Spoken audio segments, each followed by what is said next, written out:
Hey Noodle Nation, Luigi here. Kirby in the Forgotten Land was the precious pink puffball's first foray into the third dimension, and my first foray into his series, and I'm proud to say that I absolutely adore it. The presentation is phenomenal, the levels are super fun and well designed, the story is simple but makes you think, and Kirby and his friends are as adorable as ever. A big part of what makes this game so fun to play are the many different copy abilities Kirby can pick up that completely change up his moveset. There are 12 in total, and with that many, some are bound to be better than others. So today I'm going to be ranking them from worst to best. Keep in mind that this ranking will be based on the base forms of each ability since, well, I only got the game recently and haven't upgraded them all to max yet. It's not a skill issue, I promise. This video will contain mild spoilers for the game, as every copy ability and its moves will obviously be shown off here. With all that said, don't forget to like and subscribe, and let's get started. Number 12, Sleep. This is the only ability that does nothing. Well, not nothing. Once picked up, it causes Kirby to fall asleep and regain any health he's lost. I mean, it's not really nothing. It's sort of useful, but I really can't bring myself to give it anything but last. At least we can only get better from here. Number 11, Needle. You're just a cheap knockoff! Oh no. Yes, this one has even less of a reason for being here than Sleep, honestly. I just hate it. The controls are hard to grasp, and once you do grasp them, you've already realized that this ability sucks and you'll never use it again. You roll into enemies and, I guess, poke them, which slows you down to a crawl unless you're on a slope. You can throw the enemies you've picked up at other stuff, which is used in a pretty cool Treasure Road stage, but that's just not enough to redeem this ability. Number 10, Ice. I've never been especially fond of this one, and I don't know why. Once picked up, Kirby will be able to breathe ice onto enemies, freezing them, and then push them into other enemies to kill them. By spamming the button, which I like to keep it Y by the way, you can also put up a little shield around Kirby which protects him from projectiles. It's actually really similar to Mario's Ice Flower now that I think about it, which makes it even more confusing that I don't like it, because the Ice Flower rocks. Anyway, I do like the Frosty Ice upgrade that gives Kirby a wild frosty hat and allows him to create snowmen with his ice breath, but this ranking is based on the default forms of each ability, and I just can't put the default ice ability any higher than this spot. It's just alright. Number 9, Tornado. This one is really similar to Needle, just more bearable. The design is cooler than whatever this is, and twirling around to gather up everything in your way doesn't halt your momentum. The twirling itself gives you a bit of height, allowing you to cross gaps. Again, you can throw whatever you pick up, which is a nice touch. Not much more to say here, it's just a basic but enjoyable ability. Number 8, Bomb. This is a pretty iconic ability, but I honestly don't understand the hype. You can throw bombs, which I guess is cool, but if you want stuff to explode, just use Crash. Sure, this can explode more stuff, but I just never felt it that satisfying to use. As I'm sure you can tell by the way I trash Needle, I don't like abilities that don't feel good to use. From here on though, every ability is great. Let's see what they are. Number 7, Hammer.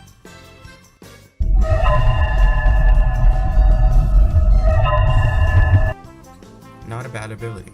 As you'd expect, it allows Kirby to wield and swing a hammer to defeat enemies or hit stakes in certain levels. That's it. You can hold the button down to charge up a more powerful swing, but actually swinging afterwards takes way too long. Overall, it's okay, but I really can't put it any higher than this spot. Number 6, Crash. Somehow the ability with the least moves is the one with the most depth. Holding the button will have Kirby charge up a huge nuclear blast that would make Robert Oppenheimer proud. The explosion kills any normal enemy on screen and deals a sizable amount of damage to bosses. It also destroys the ability though, and this is where all that depth comes in. If you're in the middle of a boss, you have to complete the rest of the fight as regular Kirby, and if you're in the middle of the stage, you have to survive with Kirby long enough to find another ability or complete the level. I really respect this decision. Helps to make a power-up that totally could have been super overpowered perfectly fair. Here we are, the top 5, the elites, the creme de la creme. Number 5, Cutter. This is one of my favorites when I just started playing Forgotten Land, but it sort of fell off since for some reason. I still like it, of course. I mean, it's in the top 5, but I guess I just learned to appreciate other abilities later. This one lets Kirby throw a boomerang that can hit enemies on the way out or on the way back. Holding down the button will have the cutter halt in place and charge up, dealing more damage afterward. It's pretty simple, but sometimes simple abilities are good to have, as they're mostly easy to understand and get used to. Cutter fits that description perfectly, which is why it managed to make the top 5. Number 4, Drill. As soon as I first picked up this ability in World 2, I was hooked. You can use it to burrow through the ground and kill enemies upon surfacing. If you make a circle underground, everything caught in it will be defeated. Kirby also has an aerial attack that lets him dash forward before drilling back down into the ground. Overall, another simple ability, but an incredibly fun one at that. Number 3, Ranger. Say it with me now, Kirby wields a gun.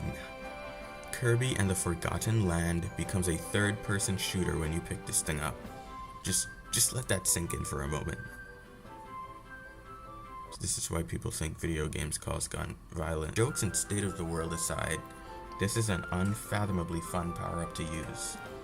You can just tap the button to fire bullets at enemies and targets, or hold it down to charge up and aim a way more powerful shot. In the air, you shoot a projectile below you to slow your fall. Both upgrades of this ability, Noble Ranger, which lets you dual wield, and Space Ranger, which gives Kirby an awesome space gun, not only look cool but do a great job of building on the foundation the base form sets. They didn't influence its ranking, but I just thought I'd mention that.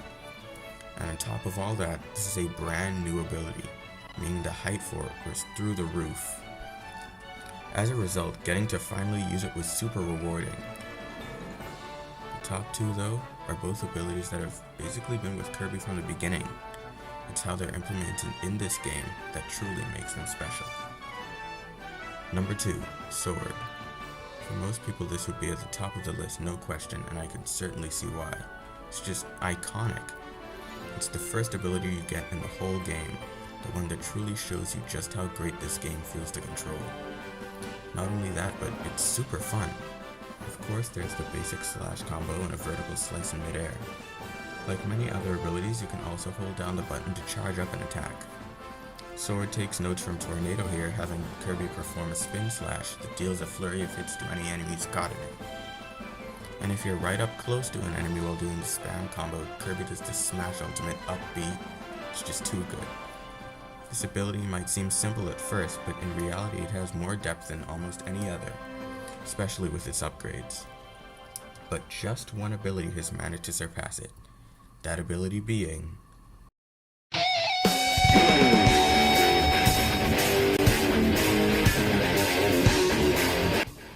Number 1, Fire. I won't be surprised if I'm the only one that thinks this. No, I'm not just saying it to be different or unpredictable. I think of enough of that as it is. There's just something about fire that hits different. Maybe it's the flamethrower attack that doesn't let enemies touch you. Maybe it's the aerial attack that turns Kirby into a speeding fireball, Sonic 3 style.